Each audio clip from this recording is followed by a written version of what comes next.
Halo Rebanas, gimana kabarnya? Sehat? Oke bosku, seperti kita sudah tahu, pemerintah sudah mau melakukan pembukaan rekrutmen CPNS 2021. Agar lebih siapnya, mari kita sama-sama berlatih untuk mempersiapkan diri menghadapi tes CPNS. Yuk, let's go. Oke Rebaners, kita mulai soal nomor pertama. Tujuan utama otonomi daerah adalah untuk meningkatkan pelayanan dan kesejahteraan masyarakat menjadi lebih baik. Akan tetapi setelah diberlakukan, nyatanya masih banyak daerah yang masih tertinggal. Di bawah ini adalah faktor yang menyebabkan daerah tertinggal kecuali. Ingat bos ya, ada kecuali. A. SDM dan SDA yang berbeda. Ya, kalau SDM dan SDA yang berbeda bisa menyebabkan suatu daerah tertinggal. Tersedianya SDA yang memadai, sepertinya bukan. Terjadinya praktek korupsi oleh kepala daerah.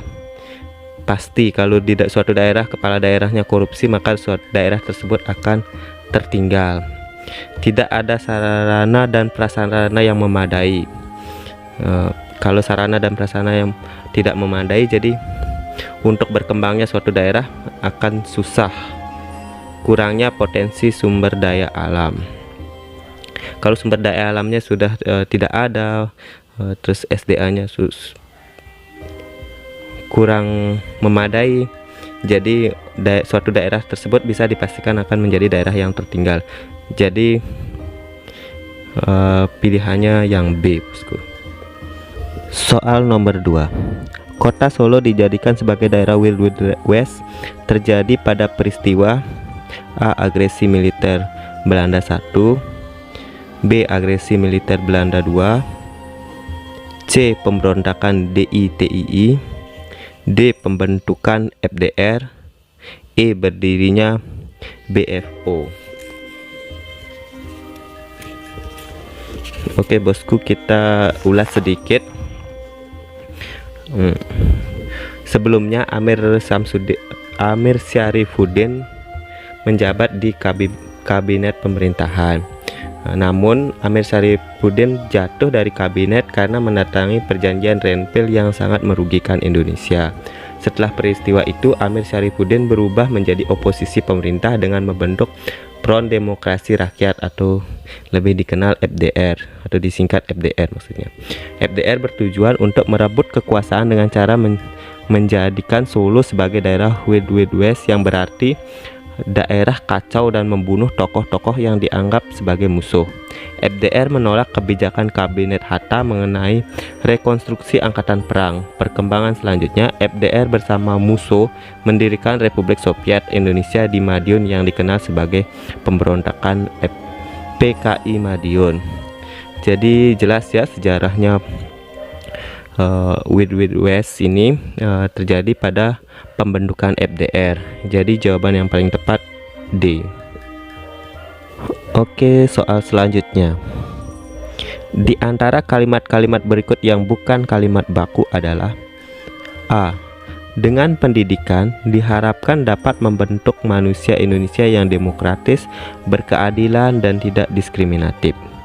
B. Bahan ajar yang berperspektif gender sebaiknya dimulai sejak dini, mulai tingkat pendidikan dasar.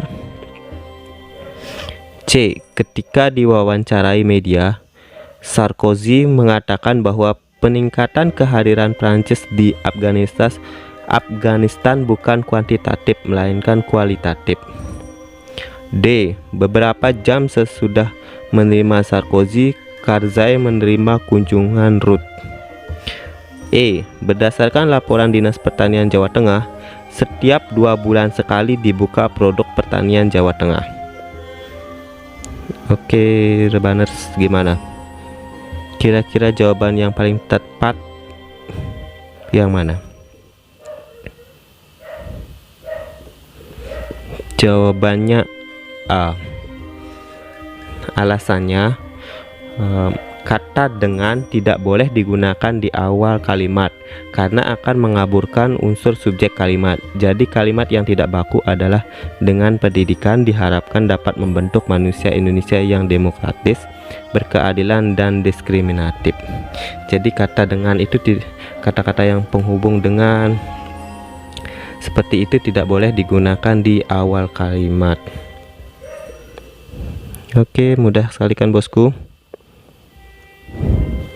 Soal berikutnya. Semboyan Bhinneka Tunggal Ika ditetapkan secara resmi pada A.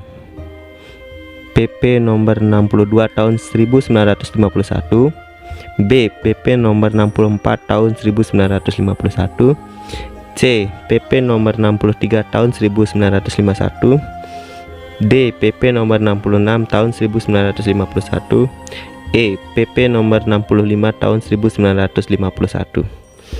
Oke bosku, kalau soal seperti ini, soal hafalan seperti ini, kalau bosku tidak tahu, sebaiknya jangan terlalu memikirkan, pakai sistem cap cip cup saja, pilih sesuai feeling saja bosku. Tapi alangkah baiknya bosku tahu secara umum.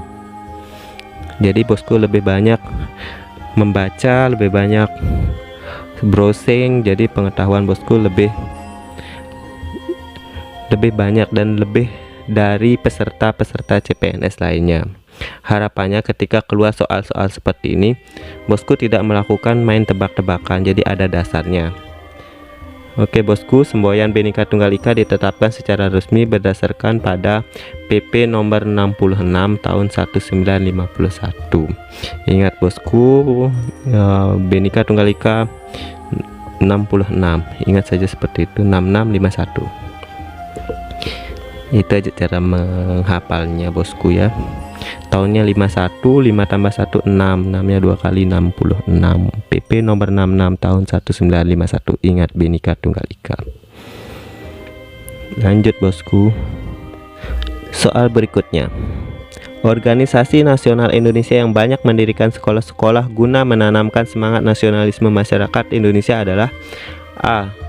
Taman Siswa, B. Muhammadiyah, C. Organisasi Kepemudaan, D. Indispartit, E. Perhimpunan Indonesia. Kira-kira mana jawabannya bosku? Ya benar bosku, Organisasi Nasional Indonesia yang banyak mendirikan sekolah-sekolah guna menanamkan semangat nasionalisme masyarakat Indonesia adalah Taman Siswa bosku.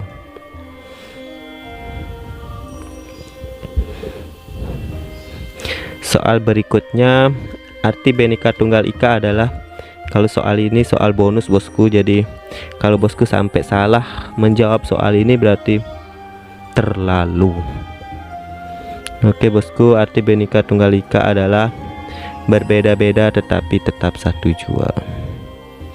Itu sudah dari kecil kita diajarkan, kalau masih salah luar biasa bosku, terlalunya.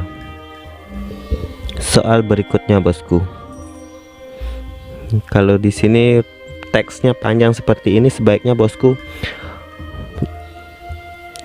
baca dulu pertanyaannya. Kita mulai dari pertanyaannya. Kata itu yang tercetak miring dan tebal pada teks di atas merujuk pada, oke, karena ini di kalimat terakhir, jadi dia itu kata pengganti. Jadi mau tidak mau kita harus membaca. Usahakan bosku berlatih membaca cepat. Nggak apa-apa, untuk hari ini kita belajar slow aja dulu, slow. Walaupun wajib belajar pendidikan dasar 9 tahun sudah dicanangkan dalam kurun waktu yang relatif lama, penuntasannya masih belum tercapai. Banyak masalah yang timbul dalam pelaksanaan wajib belajar 9 tahun, terutama di daerah pedesaan dan daerah pegunungan atau terpencil. Penyebab ketidaktuntasan wajib belajar dapat diidentifikasi sesuai dengan kondisi wilayah dan masyarakatnya. Dari sejumlah hasil penelitian ditemukan bahwa penyebabnya adalah 1. Masyarakat memiliki kondisi ekonomi yang lemah, 2. Sosial budaya masyarakat yang kurang mendukung, 3. Kurangnya sarana pendidikan, 4. Rendahnya kualitas dan dedikasi guru, 5. Letak geografis yang sulit dijangkau, 6. Keterbatasan informasi, dan 7. Persepsi masyarakat yang menganggap kurang pentingnya pendidikan bagi dirinya sendiri. Kenyataan itu diperkuat oleh hasil penelitian pada awal dicanangkan wajib belajar 6 tahun. Oke bosku, pertanyaannya, kata itu yang tercetak miring dan tebal pada teks di atas merujuk pada A. Penyebab ketidaktuntasan wajib belajar, B. Banyaknya masalah di daerah terpencil, C. Penuntasan wajib belajar belum tercapai, D. Ketidaktuntasan program wajib belajar, E. Banyaknya masalah pelaksanaan wajib belajar. Oke bosku, dari paragraf di atas yang menjadi inti paragraf tersebut kita nilai adalah penyebab ketidaktuntasan wajib belajar. Jadi kata itu pada kalimat terakhir paragraf tersebut merujuk pada kalimat sebelumnya, yakni dari sejumlah hasil penelitian ditemukan bahwa penyebabnya adalah 1, 2, 3, 4, 5, 6, sampai 7. Jadi kata itu merujuk pada kalimat penyebab ketidaktuntasan wajib belajar. Oke bosku, yang kalau kalimat panjang seperti ini kita diperlukan membaca cepat dan memahami isinya. Oke, berarti jawabannya A bosku. Lanjut ke soal berikutnya. Soal berikutnya, sistem demokrasi merupakan sistem pemerintahan yang berasal dari rakyat dan melibatkan rakyat dalam pemerintahan negara. Salah satu prinsip pemerintahan yang menganut sistem demokrasi adalah A. Peradilan yang memihak, B. Pemilihan umum yang bebas, jujur, dan adil, C. Tidak terjaminnya hak asasi, D. Ketidakbebasan pers atau media massa, E. Perbedaan kedudukan di hadapan hukum. Tapi kita bahas sedikit tentang prinsip-prinsip demokrasi. Prinsip-prinsip demokrasi antara lain adalah pemerintahan yang berdasarkan konstitusi, pemilihan umumnya bebas, jujur, dan adil. Yang ketiga, terjaminnya hak asasi manusia. Selanjutnya, persamaan kedudukan di hadapan hukum, jadi tidak ada membedakan orang kaya, miskin, pejabat, rakyat biasa, seperti itu. Selanjutnya, peradilan yang bebas dan tidak memihak, jadi di hadapan hukum semuanya sama. Keterlibatan warga negara dalam pembuatan keputusan publik. Selanjutnya, kebebasan berserikat atau berorganisasi dan mengeluarkan pendapat. Yang terakhir, kebebasan pers atau media. Jadi sudah jelas bosku, ini soal bonus. Jawabannya pemilihan umum yang bebas, jujur, dan adil. Oke, soal selanjutnya. Karena eksploitasi yang terus-menerus berlangsung dan tidak diimbangi dengan penanaman kembali menyebabkan kawasan hutan menjadi rusak. Kalimat di atas menjadi kalimat baku apabila diperbaiki dengan cara A. Menghilangkan kata yang, B. Menghilangkan kata terus-menerus, C. Mengubah kata tidak dengan tanpa, D. Menghilangkan kata karena, E. Menambahkan tanda koma setelah kata kembali.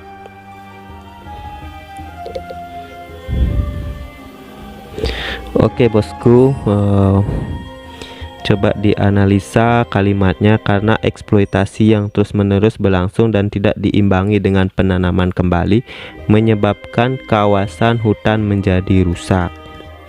Jadi untuk membuat baku, kira-kira apa bosku?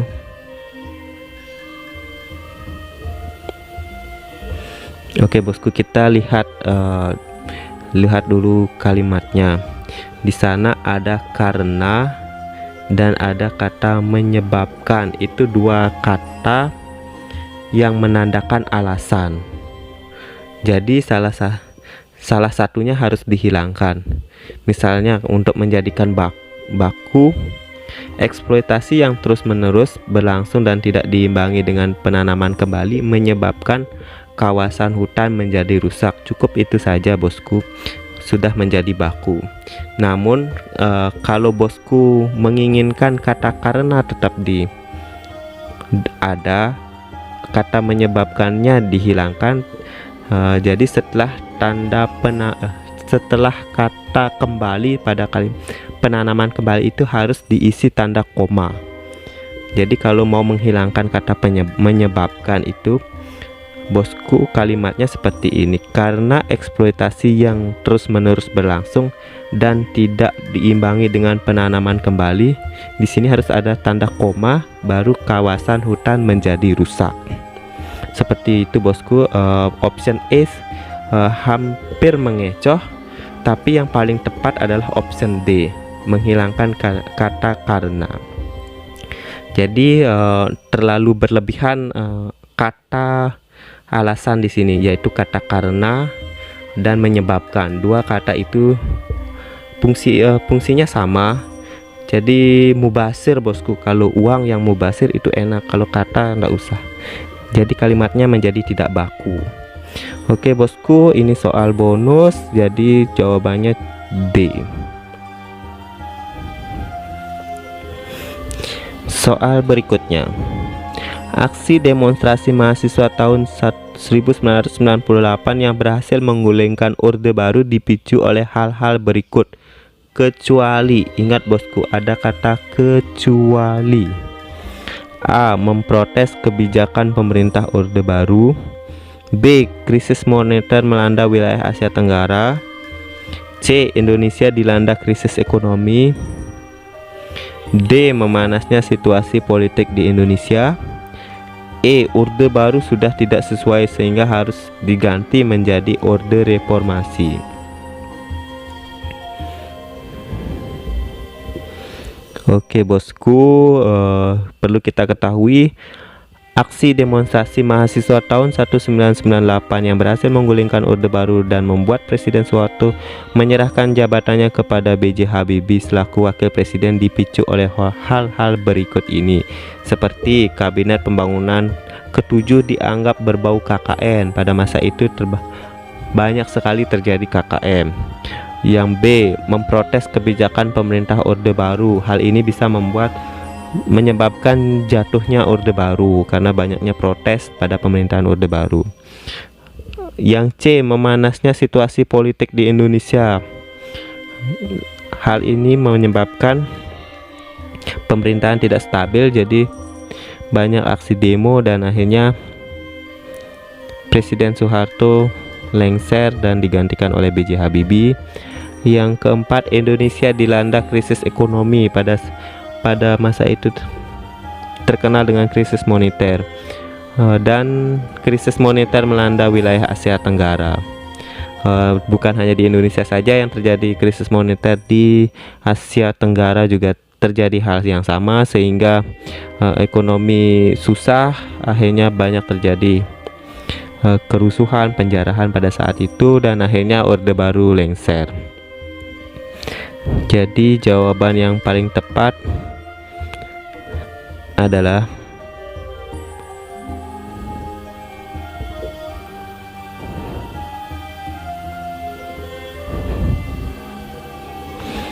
E. Orde Baru sudah tidak sesuai sehingga harus diganti menjadi Orde Reformasi. Mudah kan bosku? Sangat mudah bosku, karena ini soal bonus. Soal berikutnya, usaha pertahanan keamanan negara dilaksanakan melalui sistem pertahanan dan keamanan rakyat semesta oleh TNI dan kepolisian sebagai kekuatan utama dan rakyat sebagai kekuatan pendukung. Pernyataan tersebut sesuai dengan UUD 1945 pasal. Ayo, pasal berapa bosku? Oh ya bosku, untuk menghafal pasal-pasal yang banyaknya berjibun itu cara gampangnya bosku membuat garis-garis besarnya. Misalnya ayat pasal 1 bunyinya apa, terus pertama babnya apa, poin-poinnya saja dicatat. Kalau bisa bosku tempel di tembok dinding kamar bosku. Saya pernah melakukannya hal tersebut. Jadi ketika kita mau tidur, yang pertama kita lihat bukan foto pacar, bukan foto selingkuhan, bukan foto yang lain. Yang kita lihat adalah pasal-pasal yang ada di tembok kita. Jadi di setiap sudut rumah kita tempel semuanya poin-poin dari Pancasila. Jadi selain itu kita rekam ya garis-garis besarnya saja, enggak usah sampai detailnya, inti-intinya saja. Poin pasal sekian tentang DPR, terus pasal satunya DPR dipilih bagaimana, tugasnya, fungsinya apa, seperti itu. Di poin-poinnya saja bosku rekam. Kalau mau tidur bosku dengarkan isi rekaman bosku sendiri, walaupun suara kita cempreng, suara kita tidak enak didengar oleh orang lain, tapi syukuri untuk diri kita. Jadi itu cara tips belajar agar cepat menghafal ayat-ayat atau pasal-pasal dalam undang-undang. Oke bosku, karena ini soal bonus jadi sangat gampang sekali. Usaha pertahanan keamanan negara dilaksanakan melalui sistem pertahanan dan keamanan rakyat semesta oleh TNI dan kepolisian sebagai kekuatan utama dan rakyat sebagai kekuatan pendukung. Pernyataan tersebut sesuai dengan UUD 1945 pasal 30 ayat 2. Ada yang masih salah bosku? Kayaknya enggak ada ya bosku. Ini soal bonus jadi sangat gampang. Soal berikutnya, wewenang suatu daerah untuk mengatur dan mengurus rumah tangganya sendiri sesuai undang-undang serta peraturan yang berlaku disebut: A. Kebijakan daerah, B. Kekuasaan daerah, C. Otonomi daerah, D. Pemerintahan daerah, E. Administrasi daerah. Jadi bosku, untuk wewenang suatu daerah untuk mengatur dan mengurus rumah tangganya sendiri sesuai undang-undang serta peraturan yang berlaku disebut, mudah sekali bosku, karena ini soal bonus. Jawabannya C. Otonomi daerah.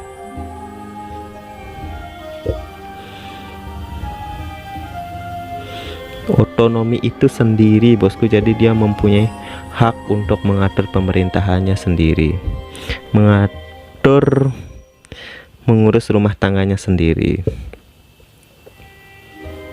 Gampang kan bosku? Iyalah gampang. Soal bonus. Jadi bosku, anggap saja semua soal-soal di sini dan pada saat tes nanti itu semuanya soal bonus. Jadi bosku sangat mudah nantinya menjawab. Asumsi nilai moral budaya bangsa kita menjulang amat tinggi, melangit dan amat luhur, seperti tercermin dalam nilai-nilai Pancasila. Meskipun demikian, dalam kenyataannya asumsi moral yang amat hebat tersebut tidak berpijak di bumi kenyataan karena hanya mengembang di awang-awang dan tidak ada kaitannya dengan kehidupan nyata di tengah kehidupan masyarakat. Di antara Pancasila dan kehidupan nyata sehari-hari bangsa terdapat jurang yang luas. Orang yang tidak merasakan bahwa nilai-nilai Pancasila menjiwai seluruh tingkah laku dan sikap hidup setiap anggota masyarakat kita, baik yang berada dalam dunia birokrasi maupun di luar birokrasi. Istilah yang paling tepat untuk menggambarkan adanya kesenjangan antara asumsi moral dan kenyataan sehari-hari sebagaimana diilustrasikan dalam paragraf di atas adalah, oke bosku, jawaban paling tepat adalah ironi, karena menurut KBBI ironi adalah kejadian atau situasi yang bertentangan dengan yang diharapkan atau yang seharusnya, tapi sudah menjadi suratan takdir. Jadi istilah yang paling tepat menggambarkan adanya kesenjangan antara asumsi moral dan kenyataan sehari-hari sebagaimana diilustrasikan dalam paragraf pada soal tersebut adalah ironi. Sedangkan istilah-istilah lainnya bermakna seperti ini. Kalau yang B, kontradiksi, adalah pertentangan antara dua hal yang sangat berlawanan. Kalau distorsi artinya penyimpangan persepsi. Kontraindikasi adalah petunjuk yang berlawanan dengan yang ada. Jadi di sini jelas ya bosku, jawabannya C. Mudah kan bosku? Iya, sangat mudah karena ini soal bonus. Soal berikutnya. Contoh sikap dan perilaku positif yang dilakukan terhadap pelaksanaan demokrasi dalam berbagai kehidupan kecuali, ingat bosku, ada kata kecuali. A. Menghormati sepenuhnya perbedaan pendapat, keyakinan, dan kepentingan orang lain. B. Sifat damai dan anti kekerasan atas setiap permasalahan dan perbedaan.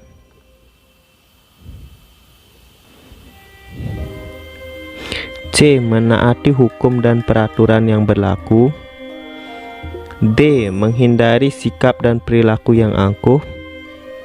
E. Mementingkan diri sendiri. Jadi perilaku positif yang dilakukan terhadap pelaksanaan demokrasi kecuali jadi menjadi perilaku negatif. Di sini pernyataan-pernyataan di sini ada yang pernyataan negatif.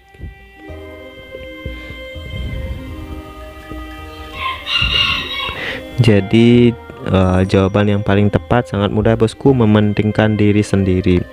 Itu bukan perilaku positif tapi perilaku negatif. Mudah kan bosku? Sangat mudah karena ini adalah soal bonus bosku. Soal berikutnya. Berikut ini perilaku yang tidak sesuai dengan pengamalan sila Pancasila adalah. Tidak sesuai berarti hal yang negatif bosku. Jadi di sini sangat gampang bosku untuk melihat jawaban yang mana yang paling benar. Rela berkorban, ya dia masuk pengamalan Pancasila. Cinta tanah air, iya. Membela tanah air, iya. Selalu optimis dan pantang menyerah, benar. Bekerja dengan pamrih, salah bosku. Jadi dilihat dari option-optionnya, bekerja dengan pamrih ini merupakan suatu tindakan yang negatif bosku. Jadi pengamalan sila-sila Pancasila itu kan tindakan-tindakan yang positif. Jadi perilaku yang tidak sesuai jawabannya E, bekerja dengan pamrih. Mudah kan bosku? Mudah sekali karena ini soal bonus bosku. Tenang bosku, besok pas ujian bosku juga akan mendapatkan soal-soal bonus. Tergantung soal bonusnya itu nanti soal bonus yang gampang atau soal bonus yang susah. Saya doakan bosku mendapatkan soal-soal bonus yang mudah. Kalaupun soal bonusnya sulit tapi bosku bisa menjawab dengan benar, amin. Ya bosku, jangan lupa yang belum subscribe silahkan subscribe. Jangan lupa juga di share ke teman-temannya. Semoga menjadi amal ibadah untuk kita semua. Terima kasih bosku. Kita lanjut ke soal berikutnya. Soal berikutnya. Tanggal 24 April 1955, sidang umum terakhir Konferensi Asia Afrika dibuka.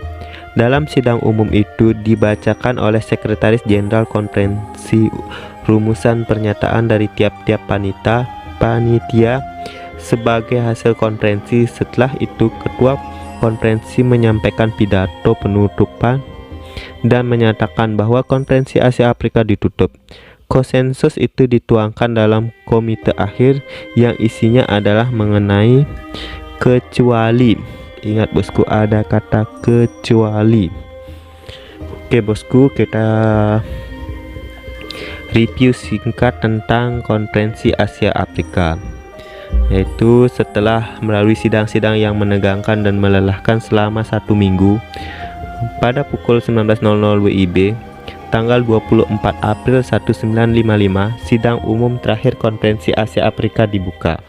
Dalam sidang umum itu dibacakan oleh Sekretaris Jenderal Konferensi rumusan pernyataan dari tiap-tiap panitia sebagai hasil konferensi. Sidang umum menyetujui seluruh pernyataan tersebut. Kemudian sidang dilanjutkan dengan pidato sambutan para ketua delegasi. Setelah itu ketua konferensi menyampaikan pidato penutupan dan menyatakan bahwa Konferensi Asia Afrika ditutup. Konsensus itu dituangkan dalam komite akhir yang isinya adalah mengenai kerjasama ekonomi, kerjasama budaya, hak asasi manusia dan hak menentukan nasib sendiri, masalah rakyat jajahan, masalah-masalah lain, deklarasi tentang memajukan perdamaian dunia dan kerjasama internasional. Jadi jawaban yang tidak sesuai dengan dalam konsensus komunik terakhir isinya adalah, jadi jawaban yang paling tepat adalah kerjasama ekstradisi. Ini tidak ada di konsensus akhir Konferensi Asia Afrika. Mudah kan bosku? Ya walaupun agak susah, tapi anggap saja ini soal bonus bosku, jadi sangat mudah. Oke bosku, soal berikutnya. Sebagai wujud pelaksanaan perjanjian New York, diselenggarakan peperai dengan hasil A. Menyerahkan Irian Barat kepada penguasa PBB. B. Orang-orang sipil dan militer Belanda menjadi kekuatan militer Irian Barat. C. Membuktikan secara bulat Irian Barat tetap bagian Republik Indonesia. D. Bendera Belanda akan tetap berkibar di Irian Barat. E. Menggagalkan pembentukan negara Papua buatan Belanda. Jadi jawaban yang paling tepat adalah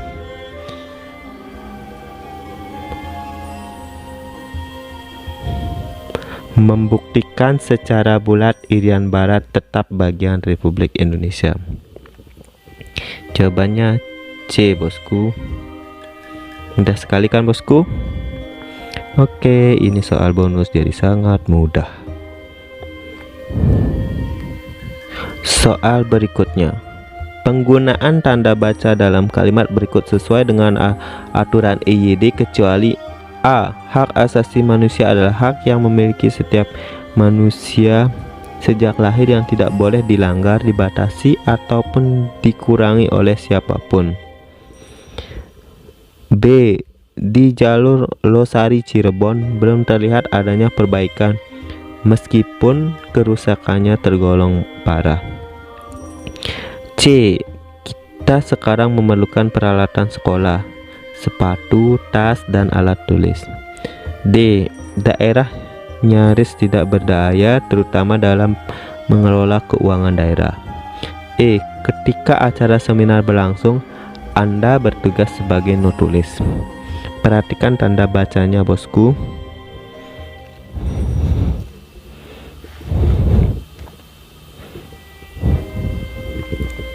Coba perhatikan option D yang daerah nyaris tidak berdaya terutama dalam mengelola keuangan daerah.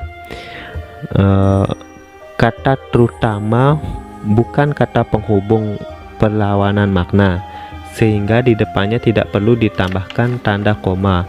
Jadi tanda baca tersebut tidak sesuai dengan EYD.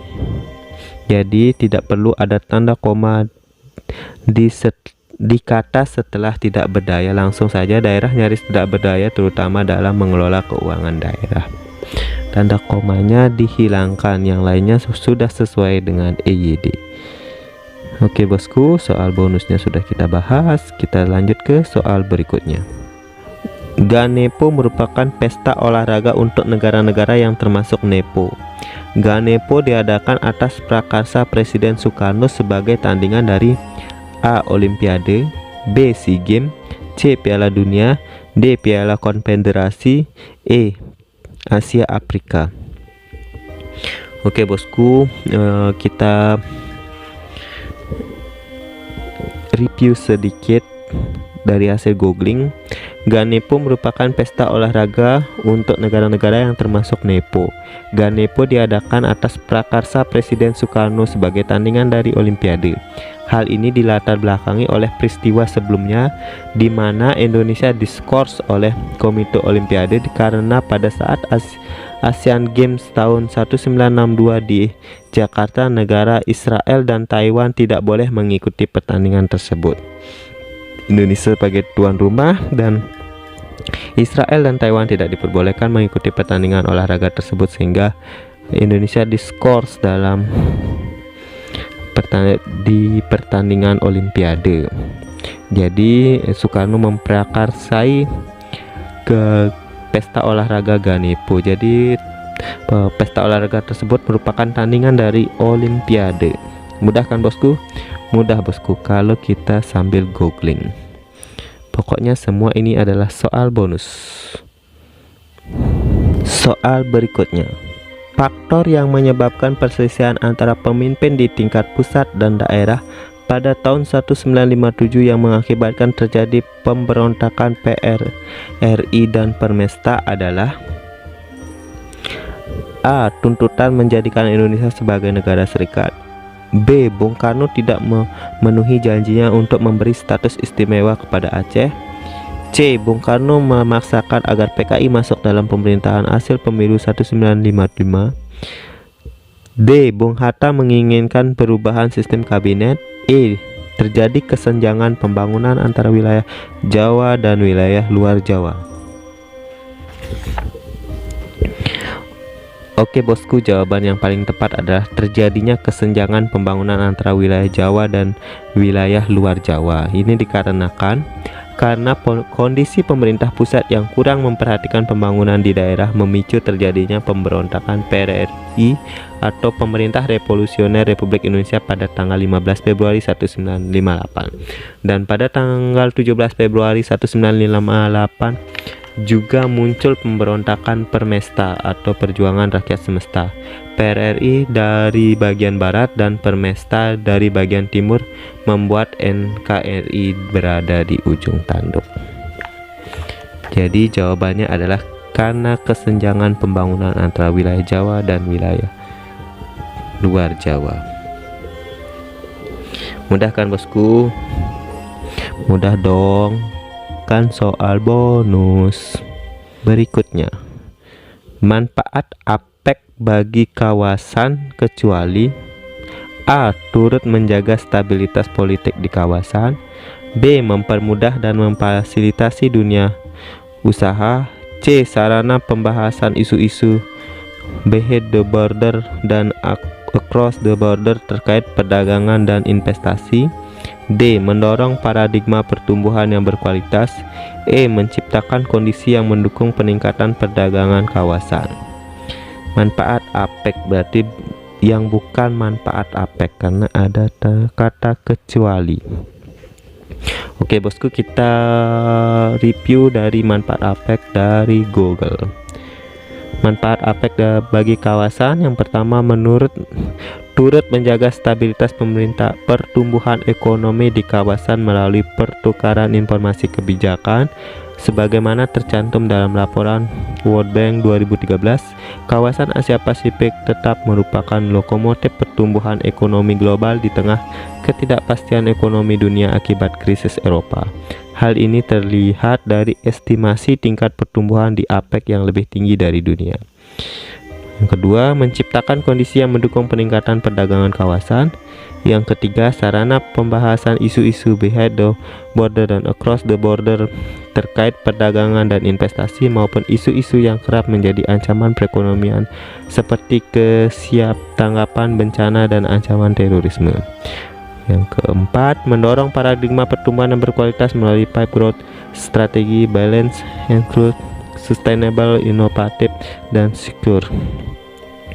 Yang kelima, mempermudah dan memfasilitasi dunia usaha antara lain melalui skema APEC Business Travel Card.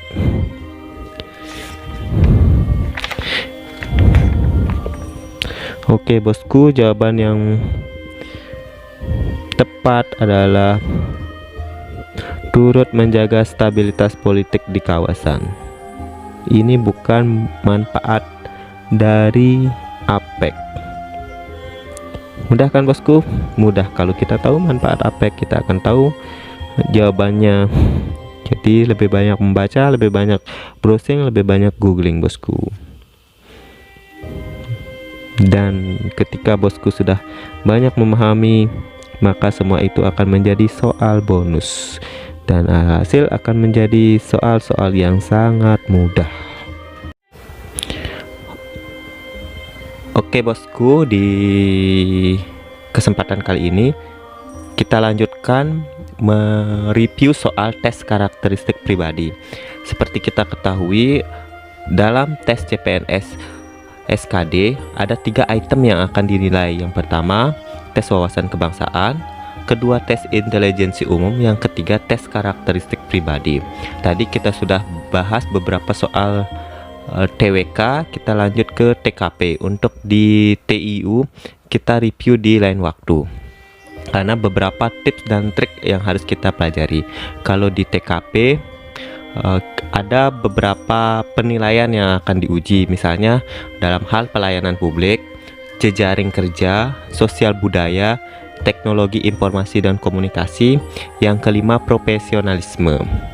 Nanti di soal-soal tersebut bosku kaitkan ke antara 5 item TKP tersebut, kira-kira masuk ke mana.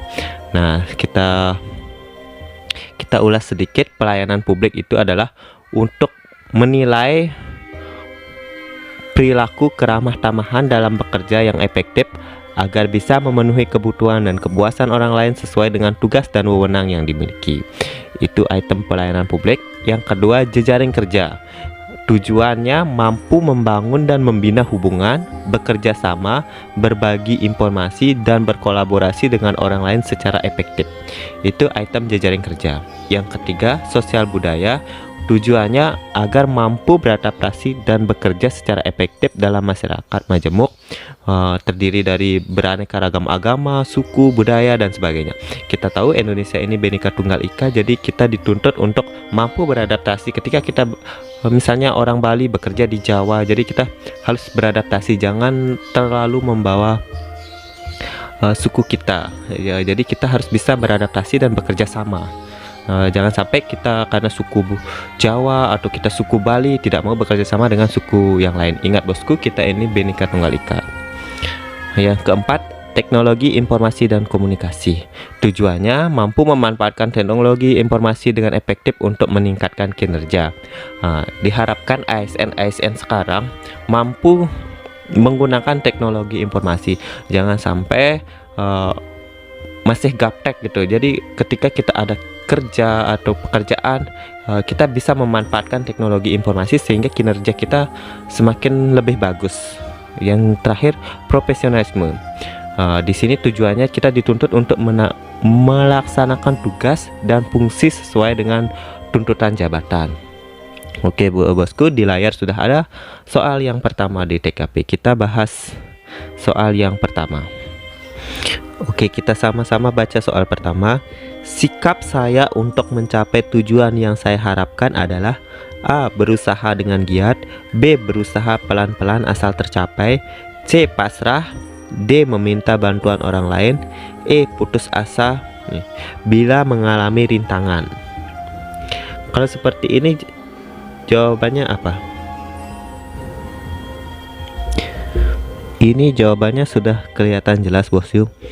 Jadi yang paling bagus bahasanya berusaha dengan giat. Selain itu, option-option lainnya terlalu parah, misalnya saja berusaha pelan-pelan asal tercapai. Ini poinnya 4 bosku. Jadi kita pelan-pelan tapi tercapai itu bagus, tapi yang terpenting itu adalah berusaha dengan giat.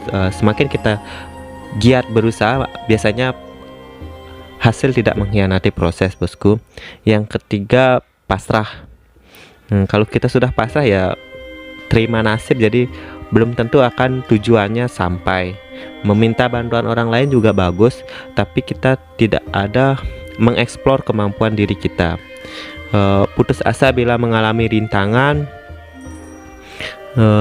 sesuatu yang kalau kita sudah ketemu rintangan, kita harus mencari solusinya, misalnya dengan meminta bantuan orang lain seperti itu. Asal jangan belum apa-apa sudah minta bantuan orang lain, itu berarti tidak profesionalisme. Oke bosku, kita sudah jelas jawabannya, berusaha dengan giat. Oke bosku, kita lanjut ke soal berikutnya.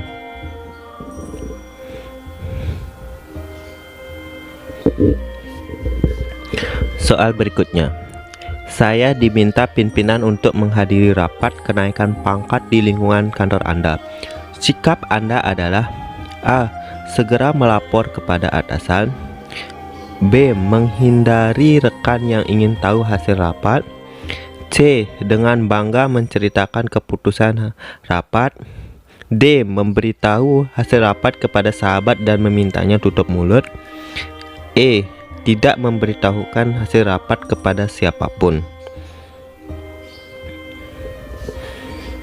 Oke bosku, soal ini masuk ke profesionalisme. Jadi jawaban 3 opsi yang kita perlu buang, misalnya menghindari rekan yang ingin tahu hasil rapat. Sebenarnya kita tidak perlu menghindari rekan yang ingin tahu. Kalau dia ingin tahu ya sudah, bilang aja itu wewenangnya atasan untuk memberitahu hasil rapat. Dengan bangga menceritakan keputusan rapat, berarti kita sudah profesional, kita tidak bisa menjaga rahasia karena bukan wewenang kita untuk menyampaikan hasil rapat. Yang ketiga, memberitahu hasil rapat kepada sahabat dan memintanya tutup mulut. Ini sama aja kita tidak profesionalisme. Ada dua jawaban terbaik ya, antara segera melapor kepada atasan atau tidak memberitahukan hasil rapat kepada siapapun. Dalam hal ini kita dituntut untuk menjadi profesional. Kadang kita harus melaporkan kepada atasan hasil rapat. Yang kedua, tidak memberitahukan hasil rapat kepada siapapun. Nah, dalam hal ini kita analisa dulu. Pimpinan meminta kita untuk menghadiri rapat, sedangkan kita dalam posisi bawahan. Nah, yang berhak untuk mengikuti rapat tersebut kan pimpinan. Jadi kalau kita pilih segera melapor kepada atasan, logikanya pimpinan saja sudah meminta kita untuk menghadiri rapat. Jadi pimpinan kita itu pasti sedang ada kesibukan logikanya. Kalau kita langsung melapor kepada atasan, ini loh hasil rapatnya, itu sama aja kita mengganggu kesibukan atasan. Yang paling bagus jawabannya adalah tidak memberitahukan hasil rapat kepada siapapun. Jadi selama kita menyimpan hasil rapat, kita diamkan dulu karena bukan wewenang kita untuk menyampaikan hasil rapat. Ketika atasan meminta kita ketika atasan kita meminta kita untuk menjelaskan hasil rapat, baru kita jelaskan hanya ke atasan kita. Jadi untuk segera melapor kepada atasan itu bagus, tapi tidak tepat ya. Poinnya 4 di sini, sedangkan tidak memberitahukan hasil rapat kepada siapapun itu poinnya 5. Kalau bosku ragu antara segera melaporkan atau tidak memberitahukan hasil rapat, bosku tinggal pilih antara itu dua option. Paling tidak hanya berkurang 1 poin. Tapi tetap saya sarankan untuk menjawab jawaban yang terbaik dari yang baik. Oke, jawabannya yang paling tepat adalah tidak memberitahukan hasil rapat.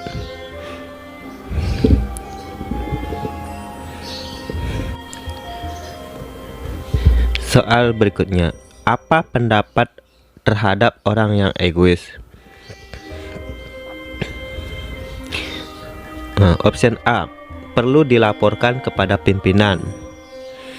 Kalau kita tukang lapor, apa bedanya dengan orang yang egois? perlu diberi nasihat agar berubah. Masuk akal. Harus dijauhi. Kayaknya kita kurang profesional kalau menjauhi orang yang egois. Sifat yang terkadang dibutuhkan untuk meraih tujuan hidup. Dalam meraih tujuan hidup kita harus melakukan karakter yang benar, yang baik, dan tidak egois. Kayaknya kurang tepat. Sifat yang seharusnya tidak dimiliki oleh manusia yang saling membutuhkan.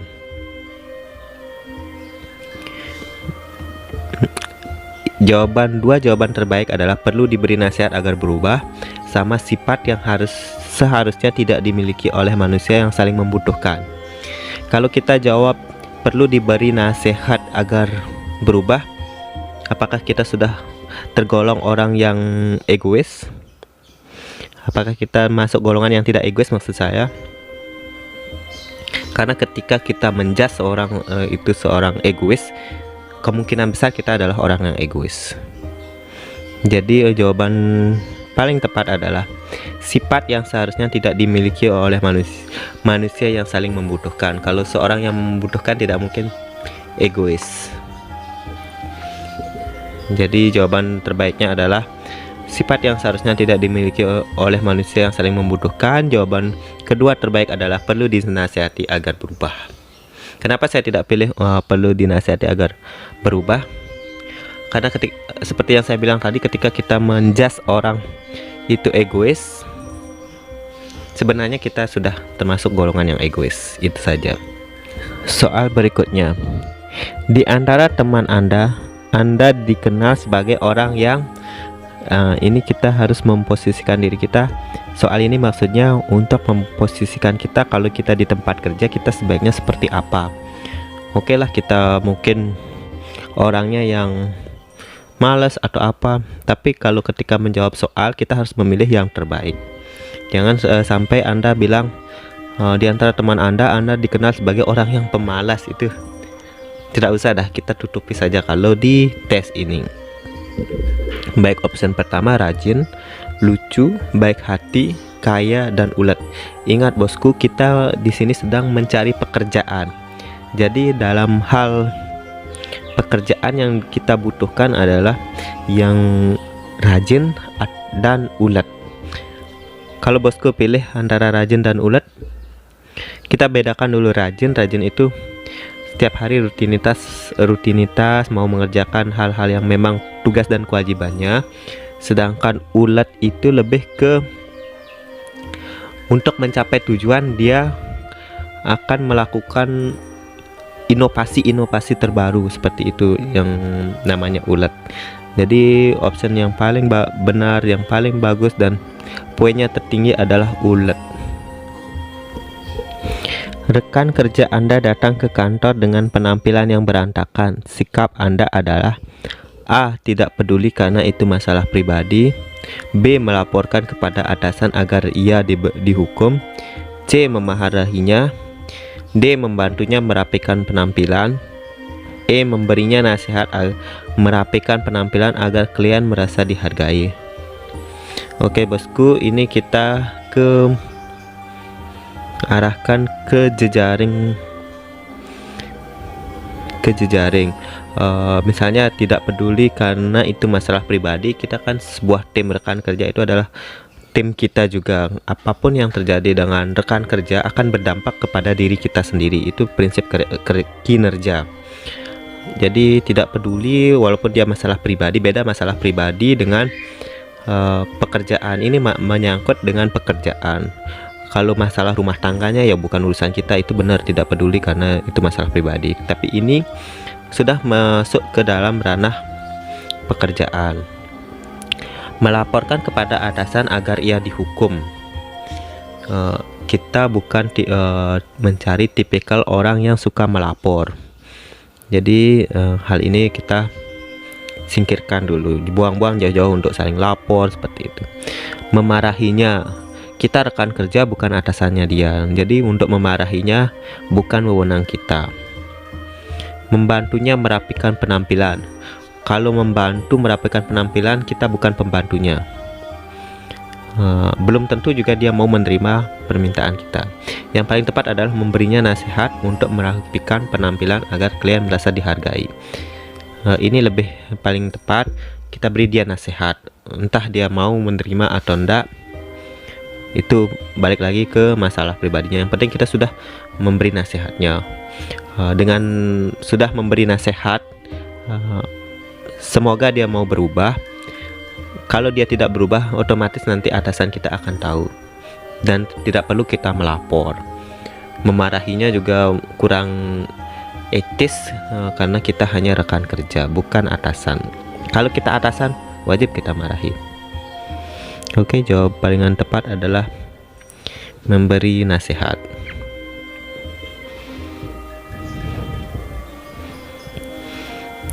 Soal berikutnya, menurut Anda pelanggan adalah, jadi konsumen adalah biasa saja. Ingat bosku, konsumen itu yang memberikan kita nanti income. Kalau kita punya konsumen, kita akan dapat pemasukan. Kalau kita menganggap konsumen itu biasa aja, akan berdampak dengan pelayanan kita. Bukan siapa-siapa, itu lebih parah lagi bos. Kita memerlukan dia, harus dimanfaatkan. Kita sebagai orang tidak boleh memanfaatkan orang. Yang keempat, harus dihormati. Bagus. Yang kelima, raja. Banyak berpendapat pelanggan adalah raja, tapi dalam hal ini kita harus memposisikan diri kita sederajat, karena kita bukan pelayan, bukan pembantu. Yang paling tepat adalah harus dihormati. Soal berikutnya, kriteria Anda dalam memilih pasangan.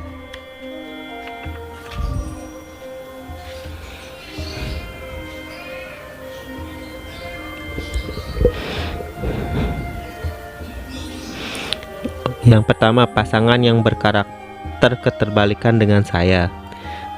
Apa manfaatnya untuk kita, itu kayaknya tidak ada. Saya tidak terlalu memperdulikannya. Kalau hal ini lebih parah lagi, karena pasangan itu adalah untuk seumur hidup kita. Pasangan yang berkarakter berbeda dan memberikan saya hal baru, ini masuk akal, karena hal-hal baru itu cenderung ke inovasi nanti larinya. Pasangan dengan sifat dan karakter yang sama dengan saya, ini nanti akan membuat kita menjadi jenuh. Pasangan yang jauh lebih pintar dari saya, ini bagus, tapi kalau dia pintar mungkin nanti akan egonya lebih tinggi. Jadi karakter yang berbeda dan memberikan hal yang baru. Jadi kita di sini sudah kata kuncinya ini hal baru itu adalah sebuah inovasi untuk kedepannya. Kalau kita sudah menemukan hal yang baru, kita bisa bertukar pikiran, sharing, dan akhirnya menemukan hal-hal baru. Jadi kita nanti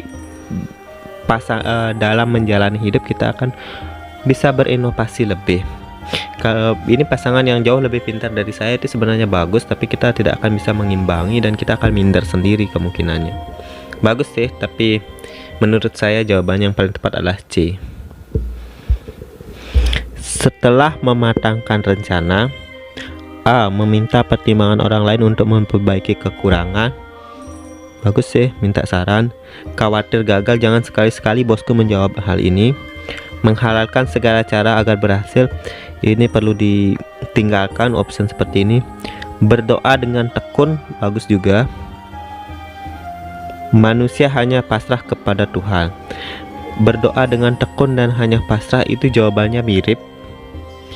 Jadi kita dituntut untuk lebih berusaha. Ketika kita sudah mematangkan rencana, kita sebaiknya eksekusi, tapi di sini belum ada jawaban option untuk eksekusi.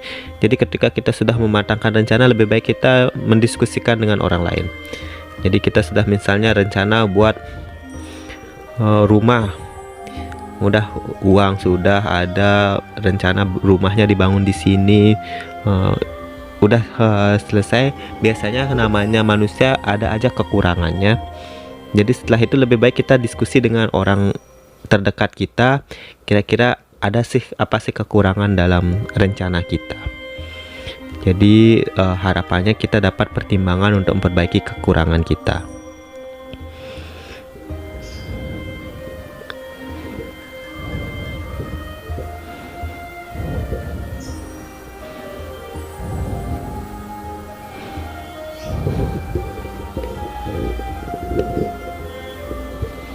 Soal berikutnya, jika bawahan saya melakukan tugas dengan baik, maka saya akan A. Memberinya banyak pujian agar ia bangga.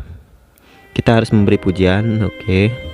Tidak pernah memberi pujian, jangan sekali-sekali sebagai atasan kita tidak memberi pujian. Memberikan pujian sewajarnya. Yang A. Setinggi-tingginya banyak pujian, dampaknya dia akan sombong. Yang C. Memberikan pujian sewajarnya, ini lebih masuk akal. Biasa saja karena itu adalah hal yang wajar. Tidak usah memuji karena ia akan menjadi besar kepala. Ini option A itu kebalikannya ke option E. Jadi kalau kita muji setinggi-tingginya, dia akan besar kepala. Jadi kita berikan pujian sewajarnya.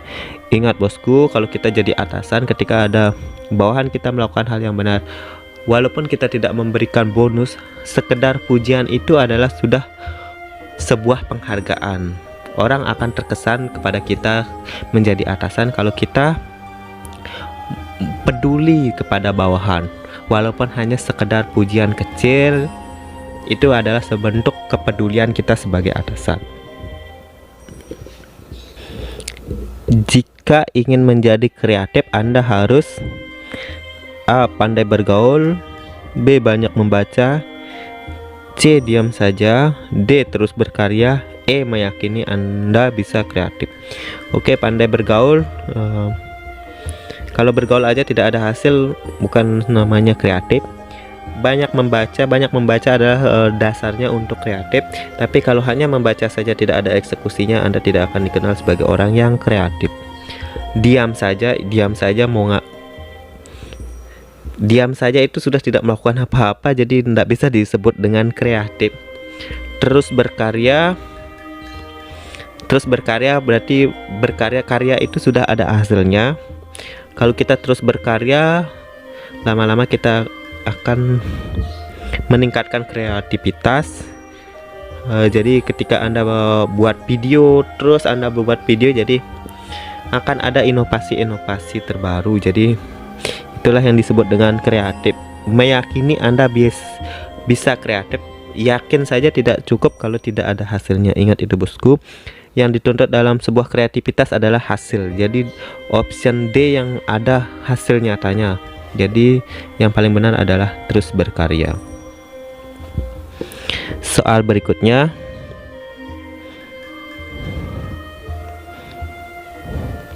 jika saya memiliki bawahan dengan kompetensi yang rendah, maka saya akan, ingat bosku, ketika Anda menjadi atasan, yang paling terpenting adalah membuat anak buah kalian sukses. Itu kuncinya jadi atasan.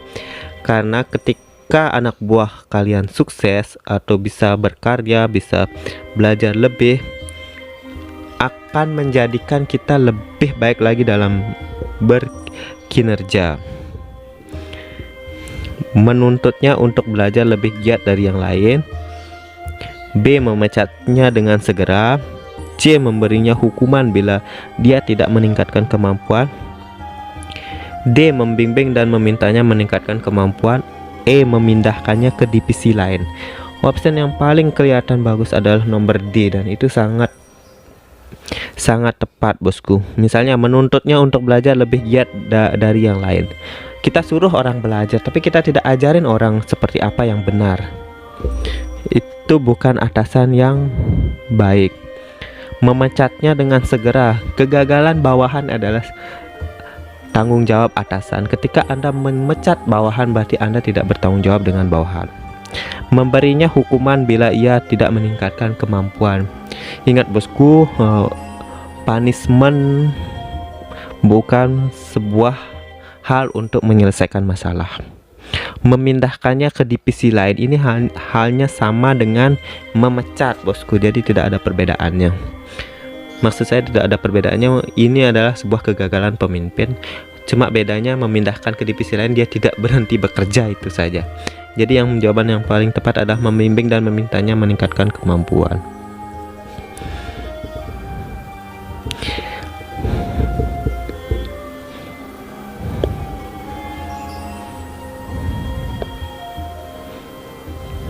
Ini bosku, soal berikutnya.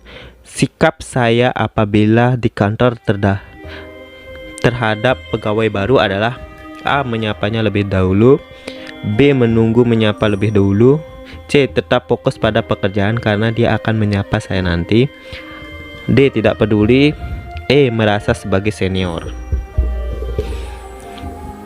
Jawabannya gampang bosku, menyapanya lebih dulu.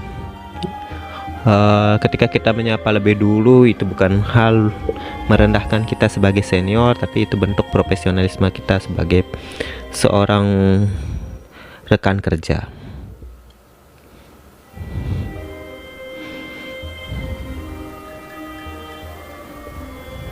Ketika sedang berdiskusi, saya cenderung A. Tidak peduli dengan diskusi. Salah besar, ngapain ikut diskusi kalau tidak peduli bosku. Mengambil bagian ketika situasi memaksa. C. Menerima hasilnya saja. D. Mengambil bagian pada setiap topik diskusi. E. Mendengarkan saja.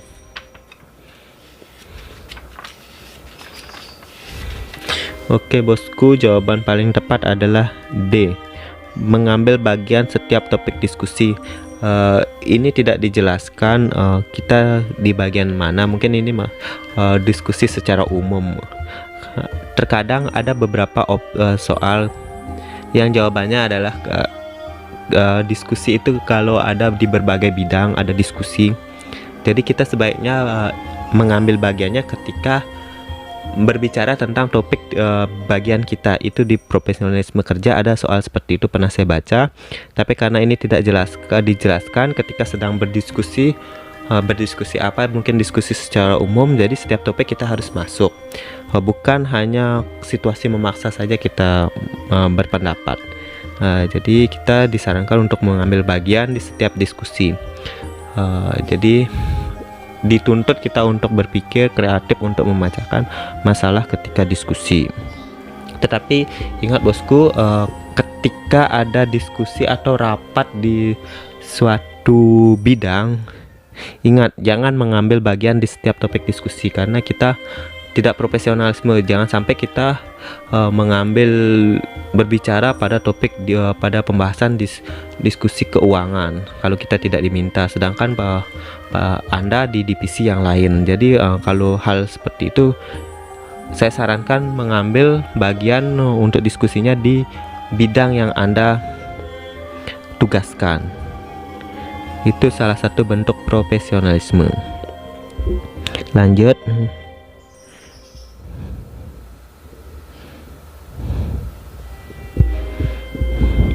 Saat diberikan tugas di luar kemampuan saya akan A. Terus belajar agar dapat mengerjakan tugas dengan baik. Kalau jawab ini, kalau kita kekurangan waktu, kita langsung saja jawab seperti ini bosku, jangan baca soal yang lain. Ini tipsnya kalau kita diuber waktu. Jadi kita sudah minimal nilainya 3 atau 4, syukur-syukur dapat 5 itu. Yang kedua, mengerjakan semampu saya. Ini bukan bagian dari profesionalisme karena kita sudah dipercayakan kepada atasan kita. Menyerah di tengah jalan salah. Kalau kita sudah bertanggung di tengah jalan terus ternyata ada masalah, ingat lagi kita harus bisa mencari solusi, entah dengan mendiskusikan dengan atasan atau rekan kerja. Menolak karena takut gagal, ini juga salah karena kita sudah diberi kepercayaan. Kalau kita sering-sering menolak, jenjang karir kita akan terhambat. Menolak karena tidak mampu. Kalau kita ada dua prinsip, mampu dan tidak mampu. Orang mampu itu karena dia berusaha, dia belajar, jadi membuatnya dia menjadi mampu. Jadi jawaban paling tepat adalah terus belajar agar dapat mengerjakan tugas dengan baik. Soal berikutnya, saat diberikan pekerjaan yang berat yang membutuhkan kompetensi yang tinggi, saya akan A. Menyuruh teman lain untuk mengerjakannya. B. Mengerjakan semampunya meskipun butuh waktu yang lama. C. Meminta bantuan teman untuk mengerjakannya. D. Menolak mencari cara agar bisa mengerjakan pekerjaan tersebut sebaiknya. D. Mengerjakan sebagian yang mampu bisa dikerjakan saja.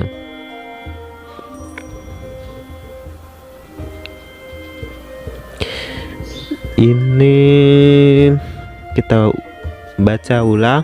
Menyuruh teman lain untuk mengerjakannya itu tidak. Mengerjakannya semampunya meskipun butuh waktu yang lama. Oke, masuk akal. Meminta bantuan teman untuk mengerjakannya. Kita diberikan tanggung jawab malah kita limpahkan, itu kurang pas. Menolaknya mencari cara agar bisa mengerjakan pekerjaan tersebut sebaiknya.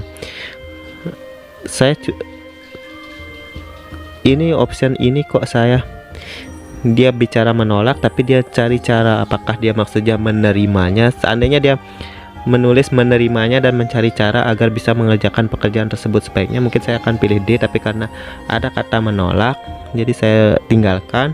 Padahal penjelasannya itu bagus, mencari cara agar bisa mengerjakan pekerjaan tersebut sebaiknya. Bagus. Seandainya dia menerima, mungkin saya akan pilih itu. Tapi karena option awalnya menolak, saya tinggalkan. Mengerjakan sebagian yang mampu saja dikerjakan. Kalau bisa mengerjakan semampunya dan semuanya. Oke, jawaban yang paling tepat B menurut saya. Jika dibandingkan dengan rekan kerja yang lain, saya cenderung A. Saya lebih banyak diam. B. Saya tidak pernah marah. C. Marah apabila diperlukan untuk perbaikan perusahaan. Ini sudah diarahkan kita menjawab seperti itu, bosku. Sama seperti rekan yang lain yang sering menggerutu, tidak ada dampak positifnya. Saya paling pemarah. Oke, bosku, di sini ada kata-kata marah. Jadi marah itu boleh untuk perbaikan perusahaan, seperti itu, bosku. Yang lainnya, option-option lainnya tidak menunjukkan dampak positifnya. Marah itu kan sesuatu hal yang negatif, tapi ketika ada alasan untuk perbaikan, ada alasan untuk hal positif, jadi bisa kita pilih hal tersebut. Jadi jawaban yang paling tepat adalah C. Oke, bosku, untuk review TKP ini dulu. Nanti kita lanjutkan ke review soal yang lainnya.